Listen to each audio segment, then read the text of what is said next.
अस्सलाम वालेकुम। KPPSC, STO, deputy DO, headmaster, headmistress, ASTO और Punjab public service commission, lecture education, SS education, इस तरह Balochistan public service commission, headmaster, headmistress और federal public service commission, headmaster, headmistress की तैयारी में खुशामदीद। Question number 1, cooperative learning is a form of cooperative learning किन का फॉर्म है, किन का तरीका है। कोऑपरेटिव लर्निंग ये एक ऐसे तरीक़ेकार होते हैं जिसमें बच्चों को छोटे छोटे ग्रुप्स में डिवाइड किया जाता है और उनको एक स्ट्रक्चर्ड एक्टिविटी दी जाती है कि आपने ये एक्टिविटी कंप्लीट करनी है। ये किसका तरीक़ेकार है? तो याद रखें, ये behaviourism, कोग्निटिविज्म, constructivism, connectivism.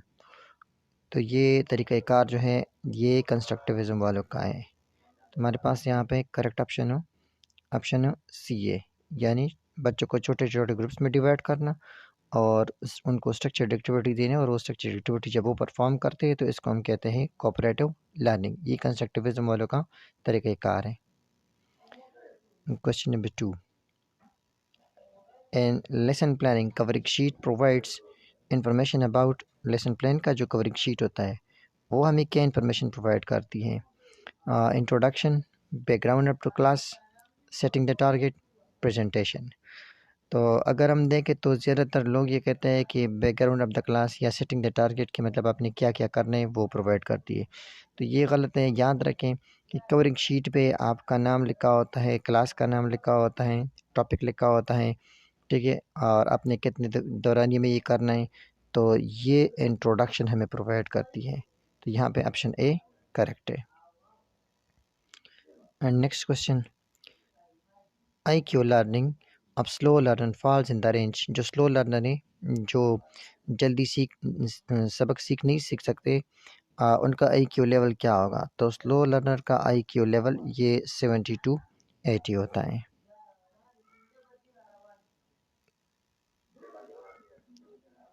Question number 4, concepts are the. Concepts क्या है? ये इमेजेस तो बिल्कुल भी नहीं है। बिल्डिंग ब्लॉक्स, बिल्कुल एम कंसेप्ट जो है ये बिल्डिंग ब्लॉक्स के ये छोटे छोटे थाट्स है और इन्हीं छोटे छोटे थाट्स से जो है मिलके आइडिया बनती है। तो ये भी कुछ हद तक करेक्ट है। आइडियाज़ भी करेक्ट है और वर्क ये करेक्ट नहीं है। तो यहाँ पे कंसेप्ट्स ये बिल्डिंग ब्लॉक्स होते हैं और इन्हीं बिल्डिंग ब्लॉक्स से बन के क्या बनती है? आइडियाज़ बनती है। तो ऑप्शन सी करेक्ट है। Question number 5, social sciences are also called.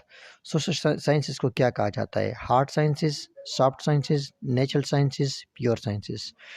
तो यहाँ पे याद रखिए, ये जो हार्ड साइंसेज है, ये जो नेचुरल साइंसेज है, ये जो प्योर साइंसेज है, इसमें हमारे पास फिज़िक्स आती है और केमिस्ट्री आती है और बायोलॉजी इसमें आती है। ये सारे एक ही चीज़ है। ये hard sciences, natural sciences, pure sciences, ये सारे एक ही चीज़ है। इसमें फिज़िक्स, केमिस्ट्री और बायोलॉजी, इस तरह एस्ट्रोनॉमी, ये सारे इसमें आते हैं। जबकि ये जो हमारे पास सोशियोलॉजी है, एंथ्रोपोलॉजी है, इकोनॉमिक्स है, साइकोलॉजी है, ये सारे किस चीज़ में आते हैं? ये सारे आते हैं सोशल साइंसेस, ये सॉफ्ट साइंसेस में आते हैं। तो यहाँ पे ऑप्शन बी करेक्ट है। Question number 6, a good presentation must have. एक बेहतरीन प्रेजेंटेशन में ये चीज़ होगी: एक्सप्लेनेशन, एग्जांपल्स, इंटरेस्टिंग, सीक्वेंस्ड। ये तो सारे गुड प्रेजेंटेशन के क्वालिटीज़ है, ये तो सारे प्रेजेंटेशन में होना चाहिए। लेकिन यहाँ पे इसमें जो सबसे बड़ी क्वालिटी है वो सीक्वेंस्ड होना चाहिए। अगर आपका प्रेजेंटेशन सीक्वेंस ना हो तो आपका प्रेजेंटेशन फजूल, बेकार और इंटरेस्टिंग नहीं होगा। तो ऑप्शन डी करेक्ट है। Question number 7, scientific management theory of management was presented by. Scientific management theory ये किसने प्रेजेंट की थी? Frederick Taylor, Luther Gulick, Abraham Maslow, Lyndall Urwick. तो ये साइंटिफिक मैनेजमेंट थ्योरी जो है ये फ्रेडरिक टेलर ने पेश की थी और उसने ये भी बताया था कि इसके 4 बुनियादी उसूल हैं। चलते हैं नेक्स्ट क्वेश्चन की तरफ। Question number 8, scientific management head principle. Scientific management के कितने प्रिंसिपल हैं? तो ये साइंटिफिक मैनेजमेंट थ्योरी जो है ये फ्रेडरिक टेलर ने पेश की थी और अभी हमने पढ़ा कि उसके 4 प्रिंसिपल हैं। तो ऑप्शन सी करेक्ट है। Question number 9, the steps involve in the development of outline of things. चीज़ों की आउटलाइन तैयार करना, डेट मस्ट अकम्प्लिश जिनको पूरा किया जाएगा, and the method for accomplishment और उनके लिए जो मेथड है वो भी मेंशन की जाती है। तो इन आउटलाइन इन सारी चीज़ों को कहा जाता है, इनको हम प्लानिंग कहते हैं। जब हम कोई भी काम करते हैं उस काम के लिए जब हम प्लानिंग बनाते हैं तो प्लानिंग में क्या होता है, हम छोटे छोटे आउटलाइन की शक्ल में लिखते हैं कि ये काम इस तरह करना है और ये इस तरीके से करना है, ये बंदा करेगा। तो ये सारा क्या है, ये प्लानिंग है। Question number 10, the function of management that deals with the establishment of formal structures of authority, यानी formal structure of authority को establish करना है, बनाना है, इसको हम क्या कहते हैं, ये इसको हम कहते हैं organizing। Question number 11, the acronym POSDCORB was coined by, ये टर्म किसने पेश किया था, ये पेश किया था लुथर ग्यूलिक ने पेश किया था। Question number 12, the degree to which a common purpose of an organization is achieved, वो डिग्री जिस हद तक एक ऑर्गेनाइजेशन जो है वो अचीवमेंट करता है, कामयाबी हासिल करता है, उसको हम क्या कहते हैं, उसको हम कहते हैं इफेक्टिवनेस, कि किस हद तक ये इफेक्टिव था, किस हद तक फ़ायदा हुआ है। Curriculum refer to the means and materials with which students achieve, curriculum एक ऐसा तरीका है, एक ऐसे मटेरियल है जिसके ज़रिए बच्चे हासिल कर लेते हैं। क्या हासिल करते हैं, सोशल आउटकम, नहीं ये गलत है। एक्सरसाइज, ये भी गलत है। फाइनेंशियल आउटकम, ये भी गलत है। एजुकेशन आउटकम, ये करेक्ट है। तो ऑप्शन डी इसका करेक्ट आंसर है। Question number 14, course outline that are intended to provide students with, course outline जो स्टूडेंट्स को प्रोवाइड किए जाते हैं उसमें क्या होगा, ओवरऑल प्लान फॉर कोर्स, ये करेक्ट है। मेथड ऑफ रीडिंग, सिर्फ मेथड ऑफ रीडिंग नहीं हो सकता। मेथड ऑफ टीचिंग, सिर्फ मेथड ऑफ टीचिंग भी नहीं हो सकता। कंप्लीट एक्सरसाइज भी नहीं हो सकता। तो option A is a correct. 15, broad field of curriculum is modification of, broad field of curriculum किस करिकुलम की मॉडिफिकेशन है। एक्टिविटी सेंटर्ड, नो ये नहीं है। लर्नर सेंटर्ड, ये भी नहीं है। सब्जेक्ट सेंटर्ड, बिल्कुल करेक्ट है। तो यहाँ पे हमारे पास है ऑप्शन सी, ये करेक्ट आंसर है।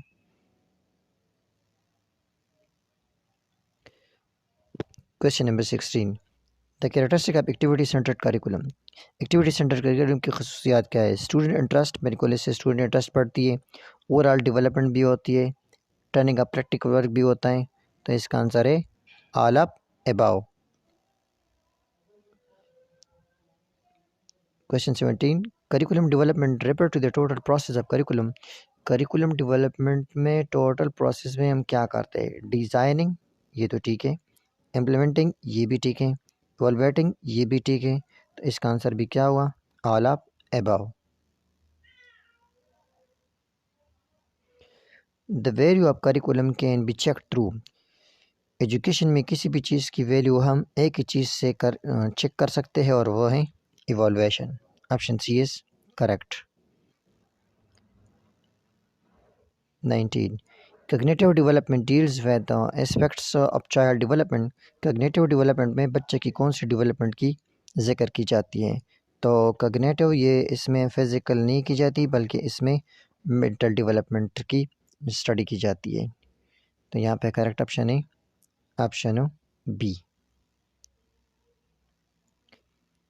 क्वेश्चन 20, पियाजे suggested that there are stages in cognitive development in children, पियाजे ने कहा था कि cognitive development के में कुछ स्टेजेस हैं और ये स्टेजेस कितने, ये स्टेजेस 3 है, नहीं ये गलत है। 4 है, ये करेक्ट है। और ये स्टेजेस ये सेंसरी मोटर है, प्री ऑपरेशनल है, कंक्रीट ऑपरेशनल है और फार्मर ऑपरेशनल है। ये 4 स्टेजेस हैं। Question 21, adult human has bones in body, adult human के बॉडी में कितने बोन होते हैं। एडल्ट ह्यूमन के बॉडी में 206 बोन होते हैं, जबकि याद रखें ये पैदाइश के वक्त जो है ये 350 होते हैं। लेटर ऑन ये फ्यूज़ हो जाते हैं तो 2-2, 3-3 बोन से एक एक बोन बन जाता है।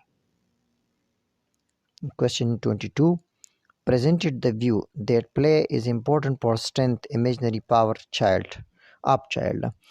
बच्चे की इमेजिनरी पावर को इंक्रीज करने के लिए प्ले ज़रूरी है, खेल ज़रूरी है, ये किसने कहा था? ये बात पियाजे ने कही थी। Option A is correct. Motivation is dash types. Motivation के कितने टाइप्स है? मोटिवेशन के 2 टाइप्स है। एक को हम कहते हैं इंट्रिंसिक और दूसरे को हम कहते हैं एक्सट्रिंसिक, या इंटरनल और external. Question 24, a non reference test child performance is compared with. Non reference में हम बच्चे की परफॉर्मेंस किसके साथ कंपेयर करते हैं? बच्चे की परफॉर्मेंस हम उसके ग्रुप के मेंबर्स के साथ ही कंपेयर करते हैं। तो मेंबर ऑफ हिज ग्रुप, ये करेक्ट ऑप्शन है। हाइपोथेसिस। हाइपोथेसिस क्या चीज़ है? हाइपोथेसिस हम मफरूज़े को कहते हैं। जब कोई भी प्रॉब्लम हमें साइंस में पेश आती है तो पहले उसी प्रॉब्लम को हम ऑब्ज़र्व करते हैं कि क्या ये प्रॉब्लम है या नहीं है। फिर उसी प्रॉब्लम से रिलेटेड हम ऑब्जर्वेशन कलेक्ट करते हैं। उन्हीं ऑब्जर्वेशन से हम एक पॉइंट को चूज़ करते हैं कि हो सकता है ये प्रॉब्लम इसी वजह से हो। तो वो जो पॉइंट ऑब्जर्वेशन से हम चूज़ करते हैं उसको हम एक स्टेटमेंट की शक्ल में लिखते हैं, जिसमें 2 बातें अक्सर होती है, इफ़ एंड देन। तो हाइपोथेसिस को हम इफ़ एंड देन स्टेटमेंट भी कहते हैं। तो जब हाइपोथेसिस पेश की जाती है तो उसके बाद इस पे फर्दर इन्वेस्टिगेशन जो है ये स्टार्ट हो जाती है। तो ऑप्शन को देखते हैं। The statement of the aim of investigation, नहीं ये तो नहीं है। A statement which serve as a basis for further investigation, ये करेक्ट है। फर्दर इन्वेस्टिगेशन के लिए ये एक स्टेटमेंट होता है।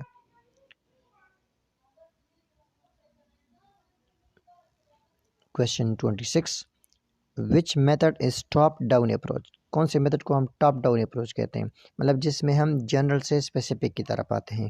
तो ये हमारे पास जो है ये डिडक्टिव मेथड है, और जो इंडक्टिव मेथड है उसको हम बॉटम अप अप्रोच कहते हैं, जिसमें हम स्पेसिफिक से जनरल की तरफ जाते हैं। Question 27, statistical index which describe the degree and direction of relation between 2 variable. 2 variable के बीच जो है हम रिलेशनशिप को स्टडी करते हैं।